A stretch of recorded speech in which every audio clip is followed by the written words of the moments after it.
It's a blessed morning po sa bawat isa sa atin. And since this is Sunday, Lord's Day, blessed Sunday, Lord's Day morning po sa bawat isa. Kami po ay very thankful sa Panginoon na nabigyan kami ng pagkakataon na makavisit sa inyong church. Actually, kami po ay nag-travel nung Friday night. We had a ministry leaders enhancement and retreat. At nung pong aming ma-organize ito, and by the time na nagkaroon kami ng opportunity na makapag-meet ng inyo pong pastor personally, matagal na po na marami akong naririnig na good things about your pastor.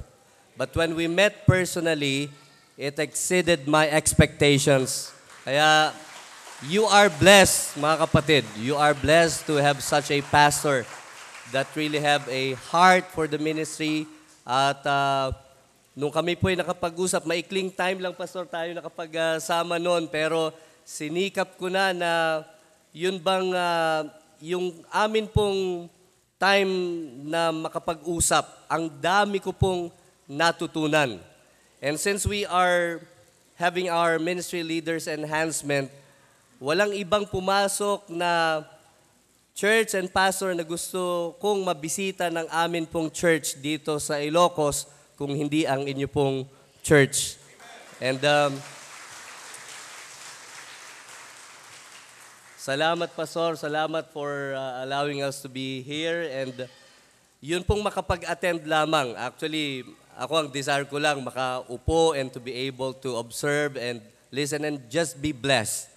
Ay nabigyan po ng opportunity na ito po makapagbahagi ng salita ng Panginoon. And of course, as a preacher of the Word of God, every time we are given an opportunity, we always preach in season and out of season. And we thank the Lord for that. And again, I am older than your pastor. Pero when I first met him personally, na-realize ko, marami akong kailangan matutunan sa inyong pastor. And so we really came here po together with our ministry leaders. And I'm sure, kanina pa lamang po, pagpasok pa lang namin dito, na-bless na agad kami. Kaya salamat po, salamat. Now, I do not want to take much of the time sa gawain po na ito. I understand na kayo po ngayon ay nakakaroon ng inyong family and loved ones Sunday. So when I learned of that, ay sinikap ko rin po na sikapin ko po na makapagbahagi regarding that topic. So I'd like to speak to you today regarding this word na matatagpuan po natin sa Bible, this word adoption. And I hope na ito po ay maging blessing sa atin. Ang Bible po is loaded with a number of metaphors or likeness when it comes to salvation. Some of them are redemption, justification, propitiation, and so on. When you get saved, you automatically become a part of the family of God. Amen. Now, there are two na biblical ways po a person can become a part of the family of God. These are by new birth or by adoption. May I invite you to open your Bibles with me to the book of Romans chapter 8 and verse 14 to verse 17. Romans chapter 8 and verse 14 to verse 17. At kung ito po'y nakita na natin, will you please say a loud amen? Maaari po ba tayong tumayong lahat as we give honor to the reading of God's Word? Romans chapter 8 and verse 14 to 17. Babasahin ko na lamang po, pakisundan na lamang ng inyo po mga paningin. Sabi ng Bible, for as many as are led by the Spirit of God, they are the sons of God. For ye have not received the spirit of bondage again to fear, but ye have received the spirit of adoption, whereby we cry, Abba, Father. The Spirit itself beareth witness with our spirit that we are the child or the children of God. And if children, then heirs, heirs of God, and joint heirs with Christ, if so be that we suffer with him, that we may also be glorified together. Shall we go to the Lord in prayer? Our God and our Heavenly Father, as we come to you this morning, we come with humble hearts. As we come, we worship you in spirit and in truth. Salamat po sa opportunity na ibinigay niyo sa amin to be able to fellowship with other believers. Salamat po for allowing us to just be able and experience ang ginagawa mong kadakilaan dito sa Hosanna Bible Baptist Church. And as our hearts are inspired, allow us also once again to be able to bask into thy glory as we learn from your word. Tulungan mo po kami na ito po ay maintindihan. We ask the Holy Spirit na buksan ang aming mga puso't isipan. Puspusin niyo po kami upang sa aming pag-aaral ng iyong salita, patuloy na kami po ay mapakain at mapalakas sa aming spiritual na buhay. Sa lahat po na ma-accomplish, sa pagliligtas ng mga kaluluwa, pagpapalakas ng mga mananampalataya, at sa lahat ng mga bagay na ma-accomplish sa gawain na ito, ikaw lamang po ang makatanggap ng kaluwalhatian. For in Jesus' name we ask and pray, Amen. Amen. Maaari na po tayo makaupo. Marami pong salamat. The doctrine of adoption po presupposes that we are not naturally a part of God's family. But we must be adopted into that family through an action by God. Ang Diyos po ang gumawa po nito. This biblical teaching po strongly opposes yung pong mindset ng ating culture or the majority in this world na lahat tayo ay anak ng Diyos. Have you ever heard yung ganyang sinasabi na? Lahat naman tayo anak ng Diyos. Pero pagka binasa po natin ang salita ng Panginoon, makikita po natin na hindi yun ang tunay na katayuan ng bawat isa. The Bible clearly teaches that there is one ultimate division in mankind. Those who are adopted into God's family as a result of faith in Christ and have God as their Father, and those who are outside of Christ. Dalawa lang po ang klase ng tao, mga kapatid, mga minamahal. Those who are in Christ, those who have put their faith and trusted Jesus as their Lord and Savior, and those who are out of Christ. If we look po sa John chapter 8 and verse 38, John chapter 8 and verse 38, sabi po dito,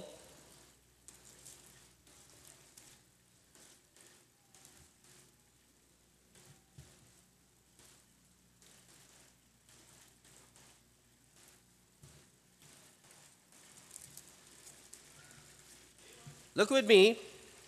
Jesus answered them, Verily, verily, I say unto you, whosoever committeth sin is the servant of sin. And the servant abideth not in the house forever, but the Son abideth ever. If the Son therefore shall make you free, ye shall be free indeed. Amen?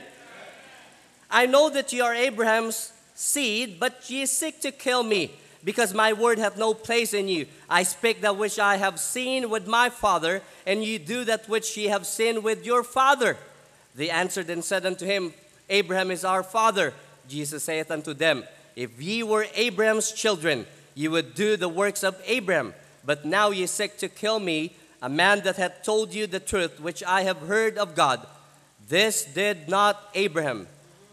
Ye do the deeds of your father. Then said they to him, We do not born of fornication. We have one Father, even God. Jesus said unto them, If God were your Father, you would have loved me, for I proceeded forth and came from God. Neither came I of myself, but he sent me. Why do ye not understand my speech? Even because ye cannot hear my word. And in verse 44, ito po ang pinakamabigat at masakit na tanggapin ng napakarami. But ye are of your father, the devil.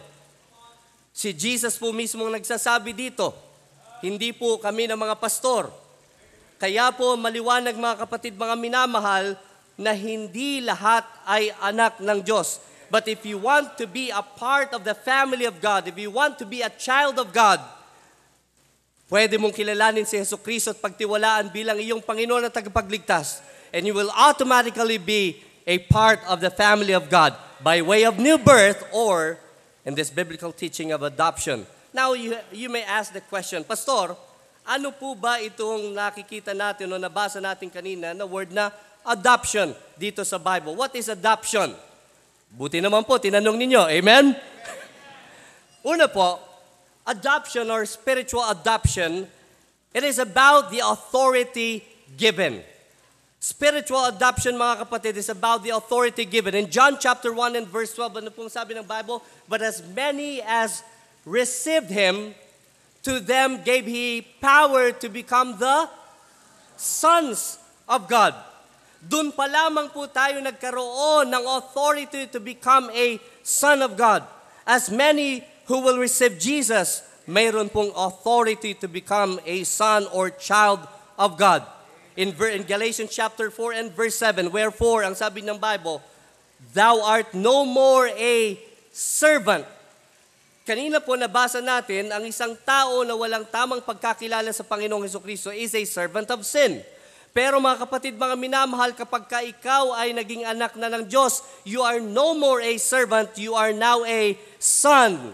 Ang sabi niya again, Galatians 4:7, wherefore, thou art no more a servant, but a son. And if a son, then an heir of God, through who? It's only through Jesus Christ. Sa pamamagitan lamang po ng ating Panginoong Jesucristo.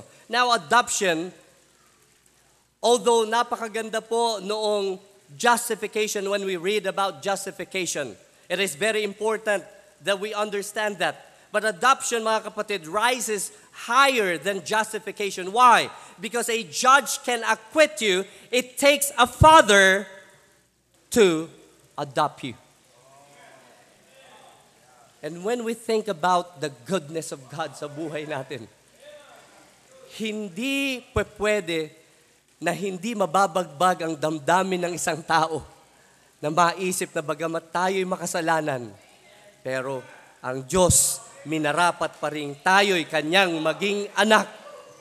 You are not a servant anymore. If you have trusted Jesus, you are now a child of God. Amen? Kung sakali ho na kayo ay tumanggap na sa Panginoong Jesucristo bilang inyong Panginoon at tagapagligtas, pwede nyo bang pakitaas ang inyong mga kamay? Sa mga nagtaso ng kamay, tignan nyo naman sila. Sabihin nyo, ikaw ay anak na ng Diyos. Not a servant anymore. Kaya po hindi na tayo mamumuhay bilang alipin ng kasalanan pagkat ikaw ay anak na ng Diyos. Second po, adoption or spiritual adoption, it's about absolute guarantee. Absolute guarantee.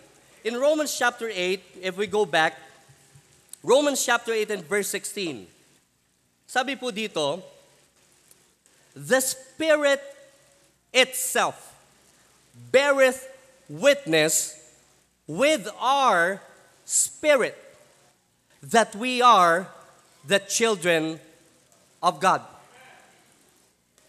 Adoption is a legal transaction, mga kapatid, in which God the Father allows those whom He regenerates. In 2 Corinthians chapter 5 and verse 17, hindi po bang sabi, therefore, if any man be in Christ, he is a new creature. Old things are passed away, behold, all things are become new. Yun pong mga ginawa ng Diyos sa atin, mga kapatid, mga minamahal. Mayroon pong legal transaction na nangyari po diyan. Hindi ho ba napakahalaga na ang mga pangalan natin ay nakasulat sa aklat ng buhay? Kapag tayo ay nag-a-apply sa trabaho o kaya mag-e-enroll sa mga schools, ang ating ginagawa ay pupunta tayo dun sa registrar and usually they would ask for birth certificate. Patunay na ikaw ay naipanganak.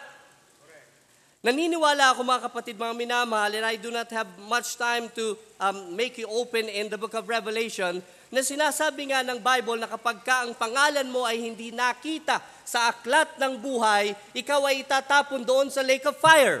Kaya naman po bilang mga lingkod ng Panginoon, sinisikap natin yung best natin. Lahat ng ating magagawa na ipahayag ang pagliligtas ng Panginoong Jesucristo. Why?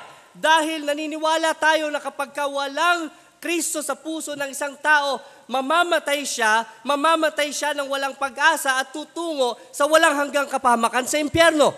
At kung mahal mo yan sa buhay, kung yan ay kaibigan mo, ayaw mong tutungo siya doon, kaya gagawin mo ang lahat.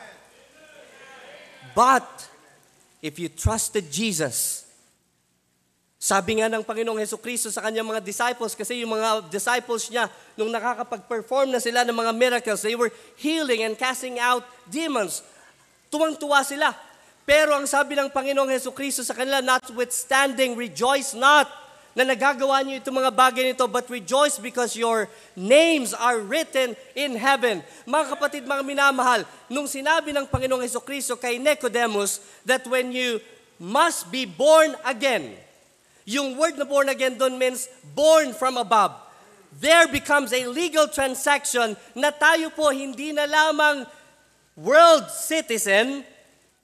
Kung pinanganak ka sa Pilipinas, Filipino citizen ka, pero dahil sa pangyayaring spiritual birth na yan, that birth is a legal transaction natin for us to be able to become a citizen of heaven. Amen?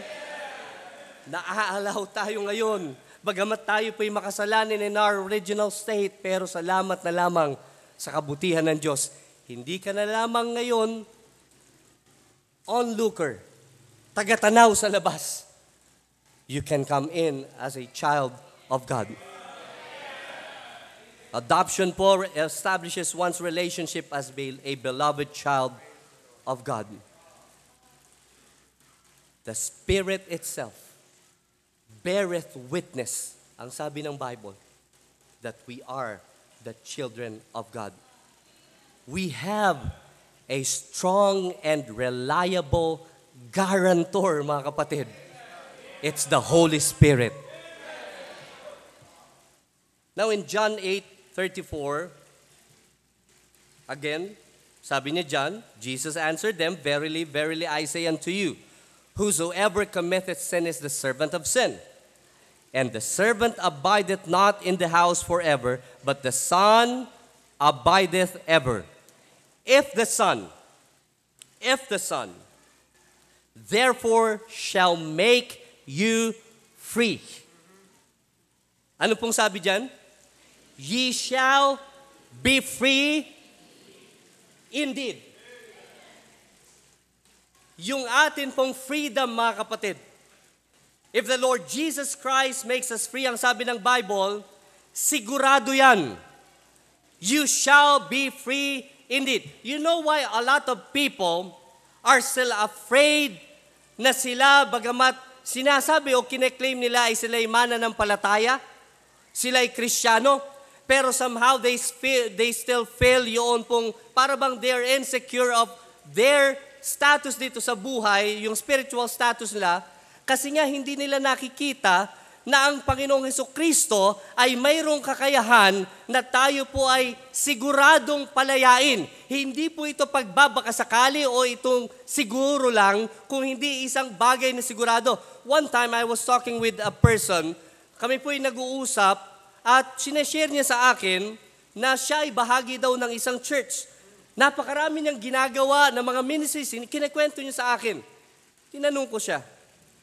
Sabi ko, daming ginagawa nito para sa church nila.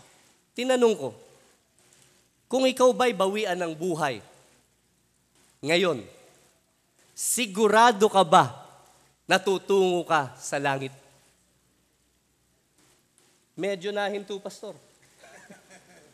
Ang dami niyang kinikwento. Nung tinanong ko kung bawian ba siya ng buhay, biglang napaisip. At ang sabi niya,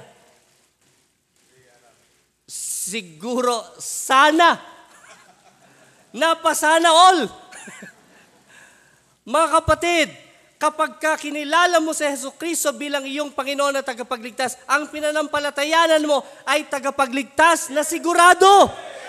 Kaya kapag ka si Kristo ay nasa puso mo, sigurado ang kaligtasan mo at sigurado ring ikaw ay anak ng Diyos. It's an absolute guarantee. And in Romans chapter 8 and verse 17, and if children, etong napakaganda po, then what? Heirs. Heirs of God and joint heirs with Christ. Aba, hindi ka lang pala anak. Tagapagmana ka pa. Amen? Pakisabi nyo nga ho sa katabi ninyo. Yung taas ng kamay ha, tapikin nyo sila. Tagapagmana ka. Wow. Hindi ba blessing yan? Kaya ho ang buhay Kristiyano mga kapatid, masaya, exciting. Yung mga walang kasiguraduhan ng kanilang kaligtasan, yun ang mga malulungkot at mga boring. Pero kapag ka-Kristyano ka at sigurado ka sa iyong kaligtasan at kalalagayan, katayuan kay Jesucristo, aba masaya yan. And last, it's not only about the authority given, it's not just about absolute guarantee, spiritual adoption. It's about the amazing grace. Amazing grace.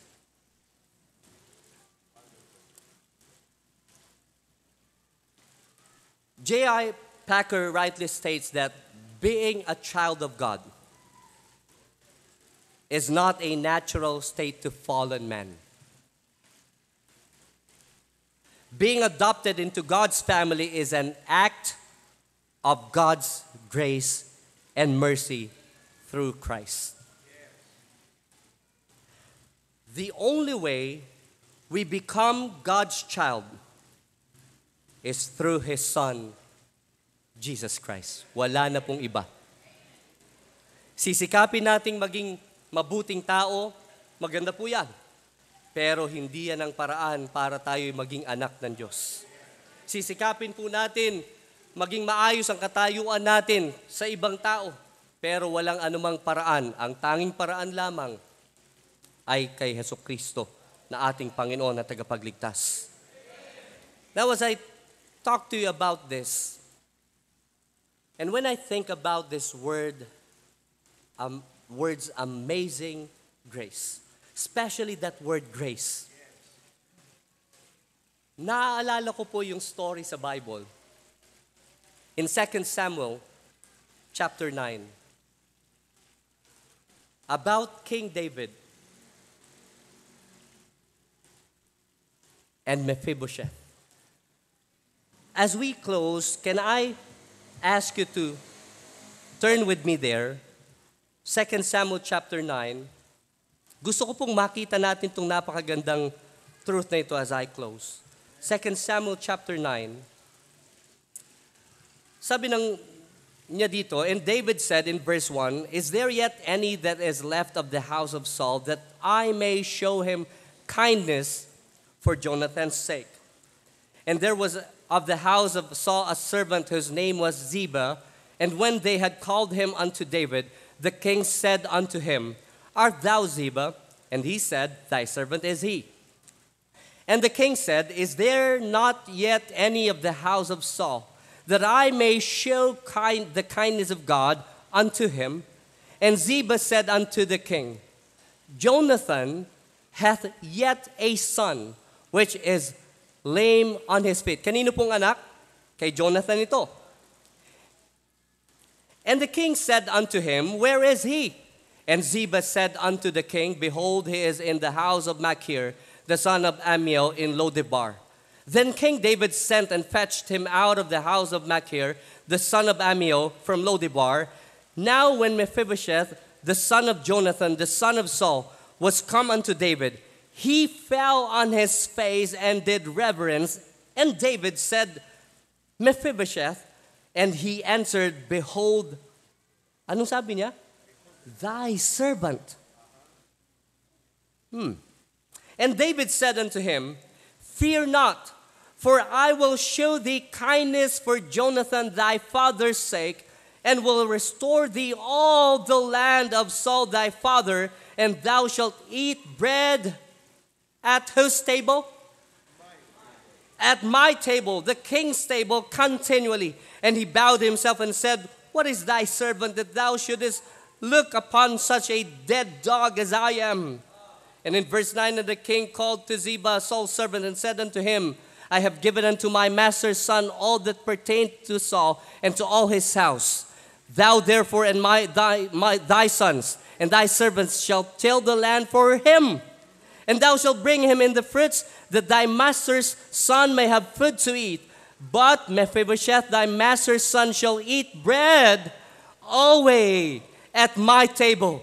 Now Ziba had 15 sons and 20 servants. And in verse 11, then Ziba said unto the king, According to all that my lord the king had commanded his servant, so shall thy servant do. As for Mephibosheth, said the king, he shall eat at my table as one of the king's son. Whenever I read of this story, I'm reminded kung paano po si David na ngayon bilang hari. In their custom, kapag ka nagkakaroon ng change of dynasty, ay kailangan pong patayin lahat nung pong anak doon sa previous dynasty para wala na pong maging problema. But then David asked this very question, is there yet someone, meron pa ba, na pwede niyang pagpakitaan ng kabutihan, kindness? So we find ourselves in the name of Mephibosheth. Si Mephibosheth po ngayon, siya po ay lame on his feet. Nagkaroon ng problema, siya ay itinatakas at that time and siya ay nahulog, kaya po siya ay naging lame. So, he fled into a place at siya po ay para bang naging isang fugitive. Nagtatago na because for one, he is probably afraid of his life. Pero pansinin po ninyo rito, ang hari na kung saan mas pinili niyang pakitaan ng kabutihan, si Mephibosheth. So he asked for Mephibosheth. Pumunta po si Mephibosheth, being lame, at ang pinangako ng hari sa kanya, from now on, you will eat at my table continually. I can just imagine, mga kapatid, mga minamahal, siguro nung unang pagkakataon na siya po ay kakain na sa hapag ng hari, I believe siguro nagdatingan na ron yung isa-isa yung mga anak ni King David. Ang gaganda ng kanilang mga kasuotan, sila po ay ayos ng kanila pong pagkakarating. But somehow, meron silang narinig na parabang kakaibang tunog sa flooring ng kanilang palasyo. Marahil tunog ng isang saklay na iika-ika habang lumalakad. That someone, Mephibosheth, was coming and now starting to sit at the king's table. As unworthy as he felt, pero naniniwala siya because the king gave him grace. He now can sit at the king's table. Mga kapatid, mga minamahal, the only reason why meron tayong pwedeng panghawakang kaligtasan, the only reason why pwede nating buklatin ang Biblia at pwedeng i-claim ang mga pangako ng salita ng Diyos, the only reason why pwede tayong manalangin at tawagin siya bilang ating Ama is only by His amazing grace. And when we understand that, in the spiritual adoption, it talks about the authority given. It talks about ito pong absolute guarantee. When we talk about spiritual adoption, listen to this.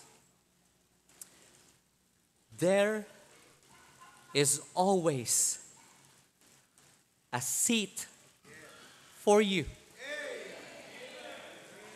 at the king's table. Shall we go to the Lord in prayer? Dakilang Diyos, salamat po sa iyong kabutihan. Salamat po bagamat kami ay makasalanan, unworthy. By your grace, we can become part of your family. Thank you for the Lord Jesus Christ dying on the cross, shedding his blood. As he was buried and after 3 days rose again, giving us hope of eternal life. Thank you for the amazing grace. In Jesus' name we ask and pray. Amen. Amen.